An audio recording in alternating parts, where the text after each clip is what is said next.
आज बनवूया निलंगा राईस. तर त्यासाठी मसूरची डाळ घेतलेली आहे, तांदूळ भिजत ठेवलेत, मसाले घेतलेले आहेत, हळद, तिखट, गरम मसाला, काश्मीरी मिरची पावडर, कांदा आहे, टोमॅटो आहे, शेंगदाणे आहेत, मेथी आहे, कोथिंबीर आहे, कसुरी मेथी आहे, दही घेतलेलं आहे. आता सुरुवातीला पॅन ठेवून घ्यायचं, त्याच्यामध्ये आपल्याला आलं लसणाची पेस्ट टाकून घ्यायची आहे, नंतर कढीपत्ता टाकायचा आहे, नंतर आपल्याला हिंग टाकून घ्यायचा आहे, कांदा टाकायचा, टोमॅटो चांगला भाजून घ्यायचा, व्यवस्थित असं परतून घ्यायचं.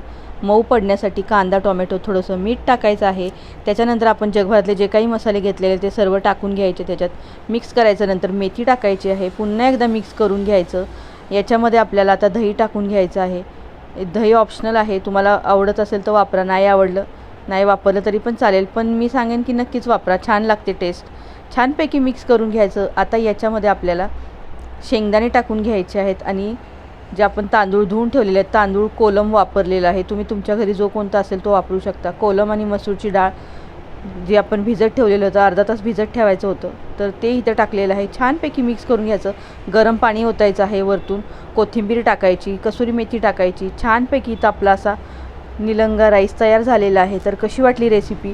या रेसिपीचा डिटेल व्हिडिओ आपल्या यूट्यूब चॅनलवरती आहे, बघितला नसेल तर नक्की जाऊन बघा. आणि ही रेसिपी कशी वाटली ते कमेंट करून नक्कीच सांगा. अजूनही तुम्ही आपल्या यूट्यूब चॅनलला सबस्क्राईब केलं नसेल तर नक्की सबस्क्राईबसुद्धा करा, जेणेकरून व्हिडिओचं नोटिफिकेशन तुम्हाला सगळ्यात अगोदर येईल.